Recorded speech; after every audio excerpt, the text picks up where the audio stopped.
Birthdays are supposed to be happy moments, a day where you feel loved, appreciated, and celebrated. For most of my life, that's exactly what they were. But this one changed everything. This was the birthday when I learned that the woman I loved wasn't who I thought she was. Because in front of everyone I cared about, she humiliated me in a way I never thought possible. And when it was over, she had the audacity to look me in the eyes and say, "But I love you." I woke up that morning feeling good. 32 years old, a solid career, good friends, a beautiful wife. Life wasn't perfect, but I had built something meaningful.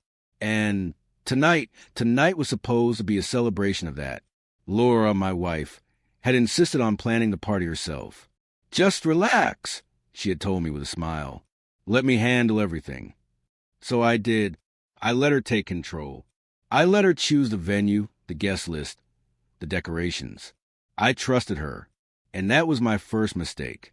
Because while I thought she was planning a celebration for me, she was actually setting the stage for my downfall. The restaurant was packed. Friends, coworkers, even family members I hadn't seen in months.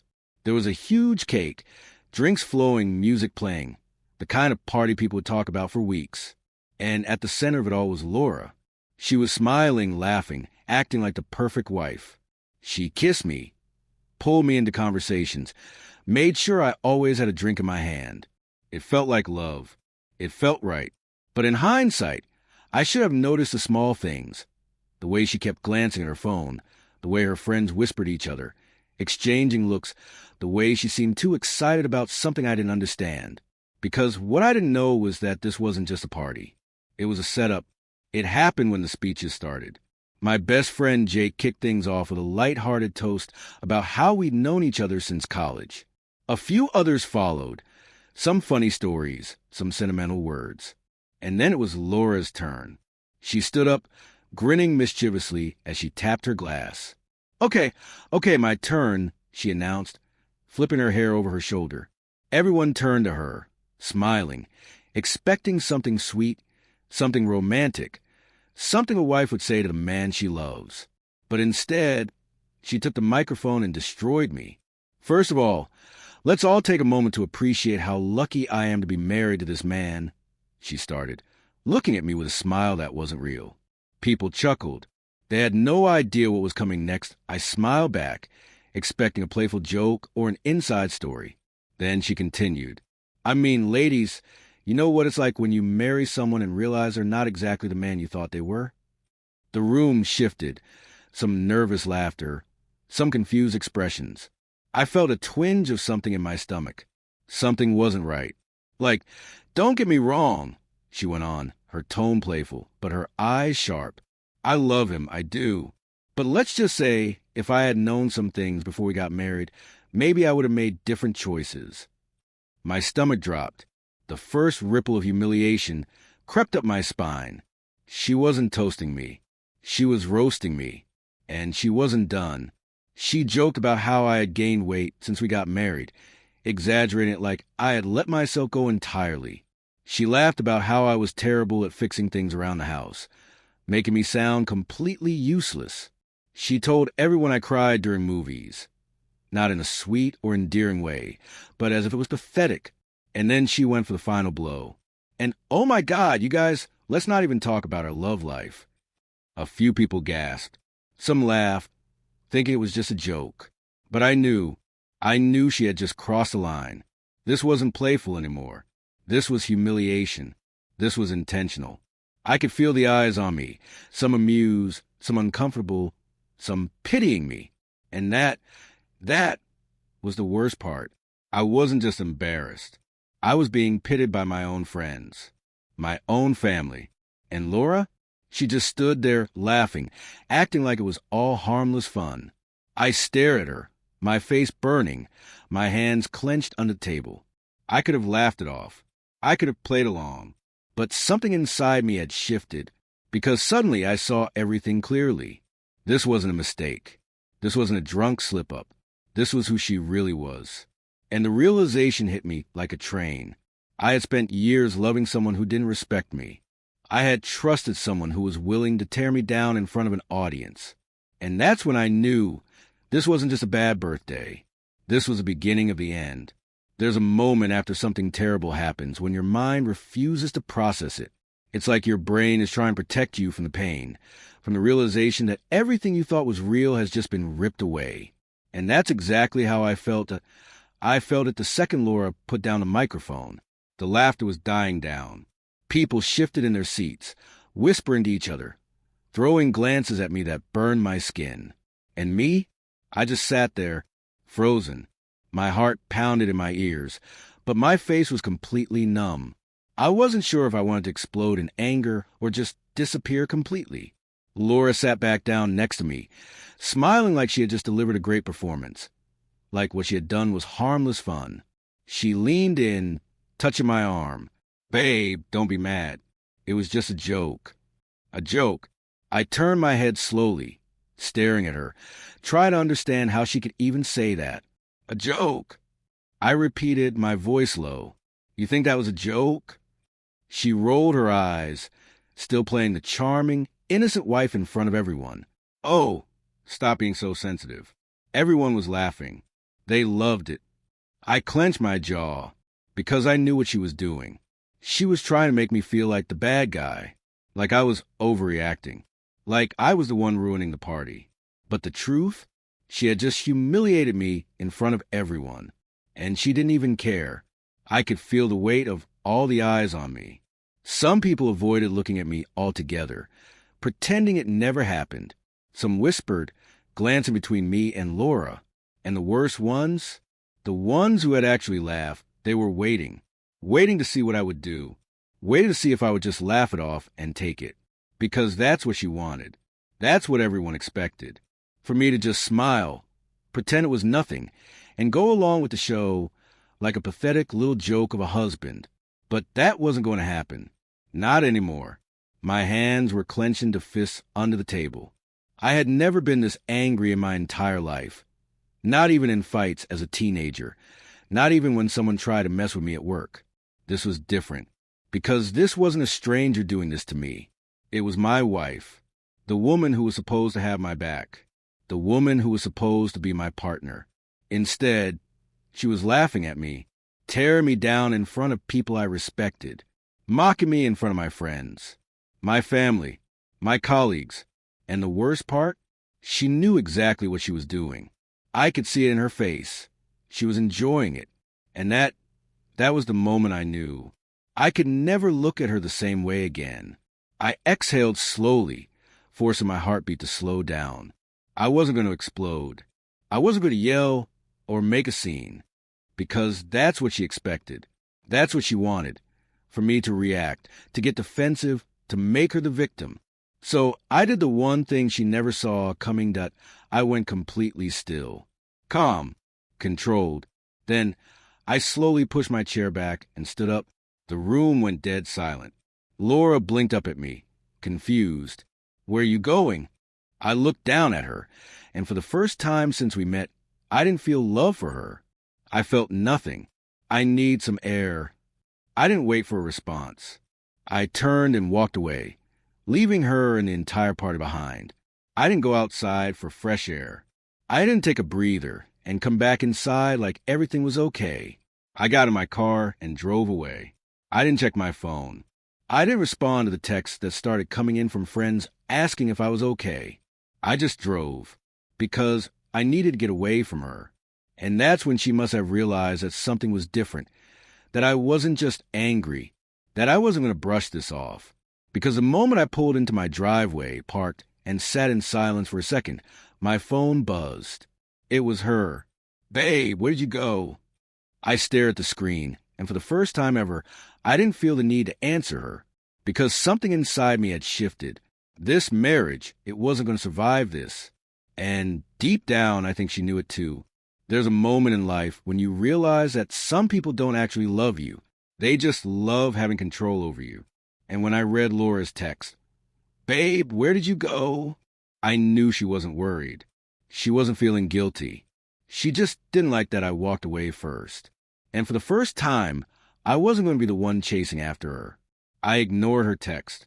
For the first time in years, I didn't rush to explain myself or fix things. I let her sit in that silence, and it took less than 10 minutes for her to start calling. First once, then twice, then 4 times in a row. I let it ring, but on the 5th call I picked up because I wanted to hear what excuse she would come up with. The second I answered, she started talking, fast, desperate, trying to spin everything in her favor. Babe, what the hell? Why did you leave like that? I didn't say anything at first. I just let her sit in the silence, the same way she had let me sit in my humiliation. Are you seriously mad right now? She continued, her voice rising. It was a joke, come on. Everyone was laughing. It wasn't that serious. I closed my eyes, inhaled slowly. Not that serious? I repeated, my voice calm, controlled.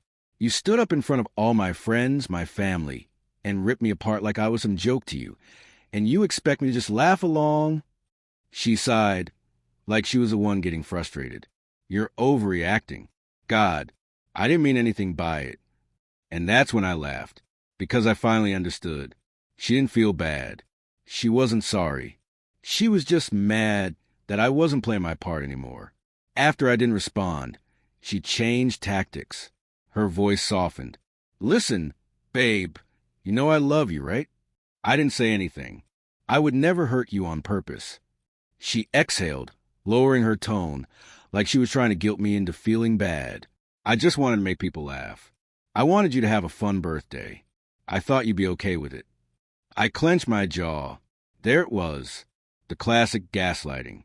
She wasn't apologizing.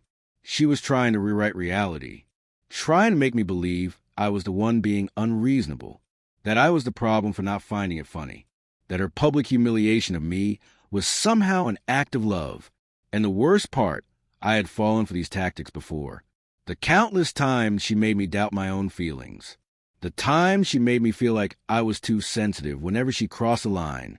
The time she convinced me I was overreacting when she made me feel like nothing. But this time was different. I smiled to myself, a bitter, knowing smile, because I finally saw her for what she was.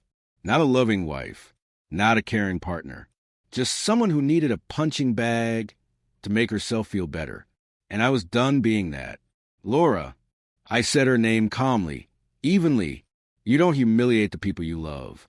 Silence. I could feel her grasping for control, trying to figure out how to manipulate me next. I mean, no. I cut her off. You did. You meant every single word. Come on, babe, no. My voice turned cold. This isn't love. Whatever this is, it's not love. She sucked in a breath. And for the first time, I heard something new in her voice. Not fear of losing me. Fear of losing control over me. You're not going to let this go, are you? She muttered. Her tone shifted. Sweetness gone, bitterness creeping in. And that told me everything I needed to know. She wasn't sorry. She never was. She just wanted me to move past it, so she could keep doing whatever the hell she wanted. But I wasn't that guy anymore. I wasn't going to argue. I wasn't going to fight for an apology I knew I'd never get. I was done. So I exhaled, feeling the weight finally lift off my shoulders. You're right, Laura, I said, my voice neutral. I'm not going to let this go. Silence.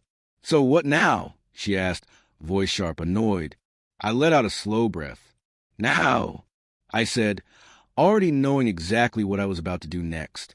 Now I stop helping you. Now I stop making excuses for you. Now I stop loving someone who clearly doesn't love me back. And then I hung up, and for first time in years, I felt free. There comes a moment when you realize that you're done. Not just angry, not just hurt, not just frustrated. Done. That was where I was. Because love isn't supposed to feel like this. And now, for the first time, I wasn't just accepting the truth. I was finally acting on it. And the moment I hung up on Laura, that was the moment I walked away for good. I sat there, phone still in my hand, staring at the screen. No incoming calls. No new messages. No desperate attempt from her to fix what she had broken. Because she wasn't trying to fix anything. She just wanted to win. And when she realized she wasn't going to, she gave up And for the first time in a long time, I didn't feel defeated.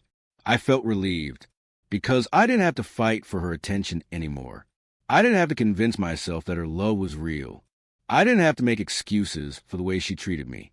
For the first time, I wasn't waiting for her to love me the way I deserved. I was just moving on. Walking away wasn't just about leaving her behind. It was about rebuilding myself. And that meant I had to start making real changes, starting with cutting her out completely. I didn't wait for the next conversation because there wasn't going to be one. I didn't wait for another round of manipulation. I blocked her number, deleted our messages, unfollowed her on every platform. I erased her from my life because if she wanted to act like I didn't matter, then I was going to show her what that really looked like. I hit the gym. Every drop of sweat, every rep, every mile on a treadmill. It wasn't just exercise. It was a release, a way to take back control of my body, my mind, my confidence. I wasn't just healing. I was becoming someone she would never recognize again. The worst part about toxic relationships, you don't even realize how much you've isolated yourself until you're free. So I reached out. I texted old friends, started saying yes to invites, and I finally saw just how much of my life I had given up just to keep her happy. That was over now. Now, I was putting myself first. IT took 2 weeks for her to reach out again, and I expected it sooner. But Laura was calculating. She probably thought I'd cave first. When she finally did message me, it wasn't an apology. IT wasn't regret. IT was just one simple text. Do you really not care anymore? I stared at the message for a long time, not because I was tempted to respond, but because I realized something. She wasn't asking if I still loved her. She wasn't asking if I was okay. She wasn't asking if we could fix things.